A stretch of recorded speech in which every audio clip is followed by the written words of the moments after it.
국내 증시가 최근 외국인 매수세에 힘입어서 상승 흐름을 보이고 있습니다. 미국의 중앙은행인 연방준비제도가 테이퍼링 시기를 늦출 것으로 전망되고 있기 때문인데요. 오늘 플러스 나우에선 국내외 증시 흐름과 함께 이번 주 주목해야 할 경제 일정 알아보겠습니다. 플러스 나우 지금 시작합니다.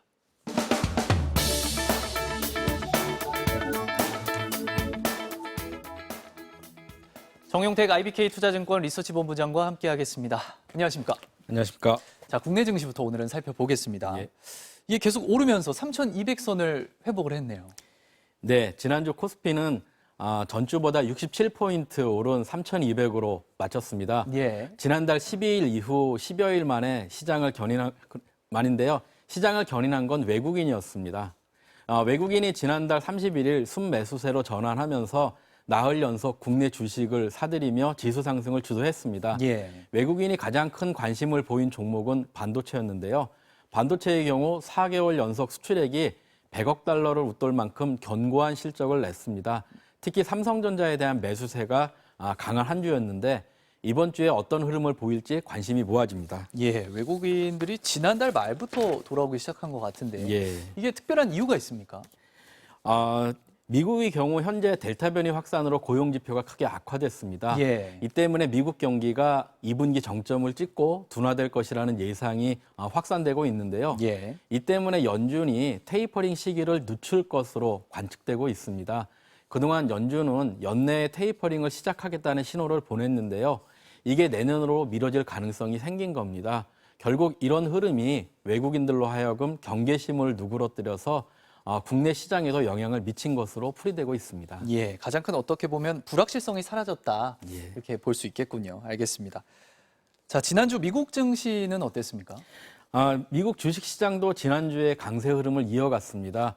뉴욕의 3대 지수가 상승세를 나타냈는데요. 예. 아프간 철군과 델타 변이 확산 속에서도 테이퍼링 우려가 어느 정도 해소된 것이 전망되면서 불안감이 사라졌습니다. 예. 다만 지난 주말 미국 고용 지표는 기대에 크게 미치지 못했습니다. 앞으로 다가올 경제 지표가 시장에 어떤 영향을 미칠지 지켜봐야 될 것 같습니다. 예, 알겠습니다. 자, 이 고용 지표가 악화되면서 테이퍼링 속도까지 늦춰지는 이런 모습을 보면 이 경제 지표가 상당히 중요한 것 같습니다. 예. 현재 투자자들이 경제 지표를 좀 주목할 필요가 있습니다. 예. 테이퍼링 이슈가 새로운 이슈가 아님에도 지난달 금융시장이 크게 흔들린 것은 경기 고점에 대한 우려가 작용했기 때문입니다. 예. 지난달과 이달 초 발표된 생산 지표나 수출과 관련된 실물 지표들은 아직 양호한 수준을 보이고 있습니다. 예. 하지만 가계나 기업의 체감 경기 지표는 하락세를 보이고 있는데요. 델타 변이 확산이나 테이퍼링과 같은 우려가 아직 남아있기 때문에 이런 현상이 나타나고 있는 것 같습니다. 예, 알겠습니다. 앞으로가 중요하겠죠? 이 지표 앞으로 어떻게 보고 계십니까? 앞으로도 지표는 조금 악화될 가능성이 있습니다. 예. 미국 고용 지표가 떨어졌다고 아까 말씀드렸는데요. 델타 변이 확산이 지속되고 있기 때문에 이당 주 발표되는 지표는 추가적으로 악화될 가능성이 있습니다. 이 때문에 이제부터는 심리 지표를 중점적으로 볼 필요가 있습니다. 예, 심리 지표는 생산이나 수출 등 실물 지표로 연결될 가능성이 높기 때문입니다. 예. 때문에 생산이나 수출 지표 등을 예측하려면 어느 때보다 심리 지표를 꼼꼼하게 살펴볼 필요가 있습니다. 심리 지표 계속해서 예. 강조를 해주셨습니다. 알겠습니다. 자, 우리 투자자들 주목해야 할 일정이 있다면 어떤 게 있을까요?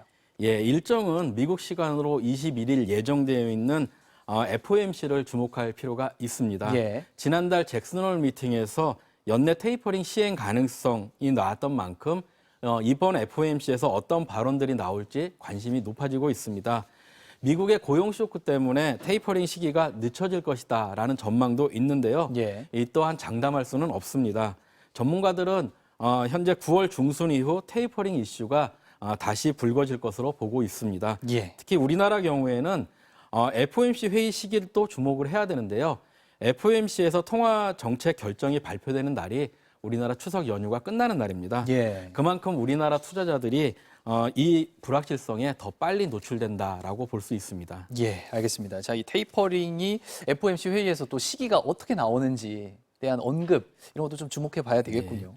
이거 외에는 또 어떤 게 있을까요? 예, 이거 투자자 입장에서 보면 테이퍼링의 시기와 관련된 부분도 중요하지만 예. 어떻게 보면 그 내용에 대한 부분도 더 중요합니다. 예. 그 시장의 기대보다 강도가 높은 내용이 포함될 경우 시장이 큰 폭으로 조정을 받을 수 있기 때문이다라고 할 수 있고요. 예. 또 하나는 9월과 10월에 파월 연준 의장의 연임 여부가 결정된다라는 부분도 눈여겨볼 필요가 있습니다. 예. 파월 의장의 임기는 내년 2월까지인데요. 의회의 인준 과정을 감안해 보면 늦어도 10월까지는 연임이나 새로운 후보자를 결정해야 됩니다.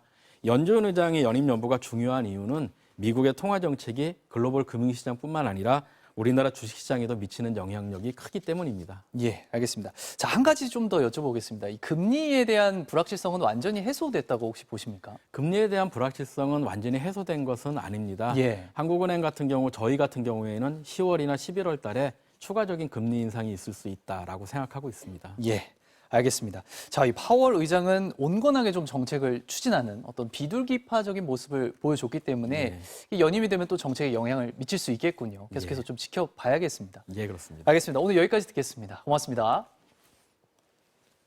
지금까지 재택플러스였습니다.